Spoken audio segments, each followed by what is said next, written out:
Hello student. मैं रंजन कुमार। मैं एक शिक्षक हूँ। शिक्षण का काम करता हूँ। आपको पता है कि बिहार के गांधी मैदान में अभी शिक्षा सत्याग्रह जारी है ना। 17वीं बीपीएससी प्रीलिम्स एग्जामिनेशन में हुई अनियमितता और कदाचार के खिलाफ यह जो है आंदोलन स्टार्ट हुआ है, यह सत्याग्रह स्टार्ट हुआ है। कई विद्यार्थियों और उनके अभिभावकों का यह मानना है कि बीपीएससी के एग्ज़ामिनेशन में अनियमितता हुई है और एग्ज़ाम फिर से री एग्ज़ाम कराने की ज़रूरत है ना। बापू परीक्षा केंद्र के एक सेंटर पे री एग्ज़ाम कराया गया। बाकी जो 3.5 लाख अभ्यर्थी हैं उनका कहना है कि एग्ज़ामिनेशन फिर से जारी होना चाहिए, फिर से होना चाहिए सभी सेंटरों पर।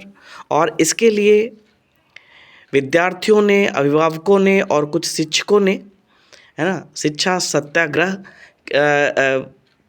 की शुरुआत की है।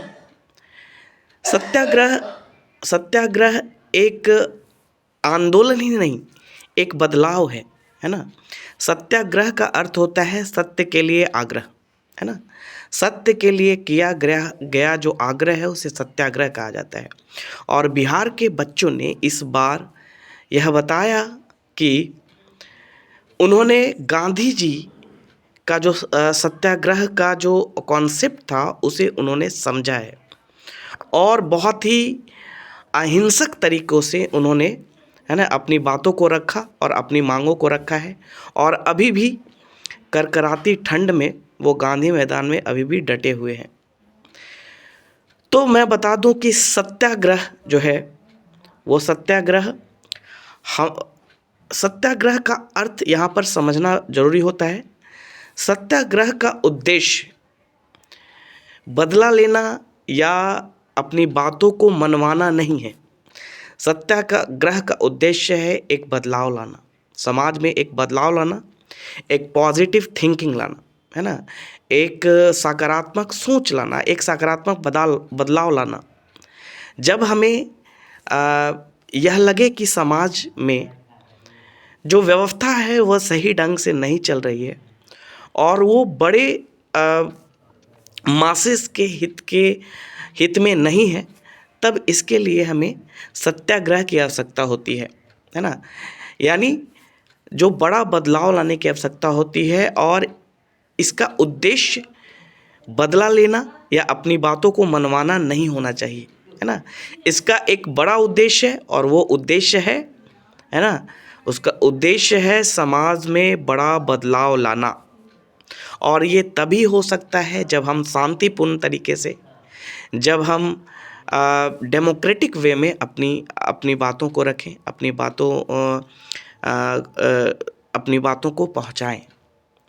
इसलिए विद्यार्थियों से निवेदन है कि विद्यार्थी जहाँ भी हों, है ना, अपने हित के लिए, समाज के हित के लिए, एक समाज में एक बड़ा बदलाव लाने के लिए बहुत ही शांतिपूर्ण तरीके से, है ना, इस सत्याग्रह का हिस्सा बने। ठीक है।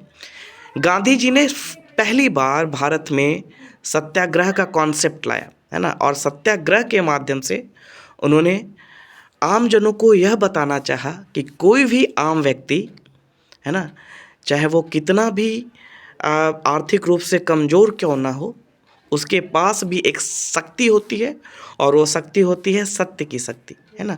और सत्य के लिए आग्रह करके वो बड़ी से बड़ी लड़ाई को भी जीत सकता है। और हमें इसी तरह से समाज में बदलाव के लिए, है ना, हमें सत्याग्रह को अपनाना है। आज आपको पता है कि चाहे वो शासन व्यवस्था हो या शिक्षा का क्षेत्र हो या किसी कोई और भी क्षेत्र हो, वहाँ पर काफ़ी अनियमितता और जो है करप्शन हमें देखने को मिलता है। और ये जो करप्शन है, ये जो हमारे भ्रष्टाचार है, उसके लिए कोई एक व्यक्ति जिम्मेदार नहीं है। उसके लिए समाज का हर वो व्यक्ति जिम्मेदार है जो समाज का अंग है ना। तो हम सभी लोग इस व्यवस्था के लिए जिम्मेदार हैं। ये जो कुव्यवस्था उत्पन्न हुई है वो किसी एक व्यक्ति इसके लिए जिम्मेदार है, ना ही सरकार, ना ही कोई व्यक्ति इसके लिए जिम्मेदार है। जिम्मेदार हम सभी लोग हैं और हम सभी की ये जिम्मेदारी है कि हम इसको सुधारें, है ना। क्योंकि देश जो है डेमोक्रेसी में यानी लोकतंत्र में देश लोग ही चलाते हैं। और अगर हमारे पास अगर हमें कुछ बड़ा बदलाव लाना है तो हमें सत्याग्रह के मार्ग पे ही चलना होगा, सत्याग्रह के मर्म को समझना होगा, है ना। तो ये सभी विद्यार्थियों से अपील है। मैं खुद एक शिक्षक हूँ और मैं इस चीज़ में विश्वास रखता हूँ कि गांधी जी ने जो सत्याग्रह का मार्ग दिखाया है उसमें बहुत ही शक्ति है ना। Thank you.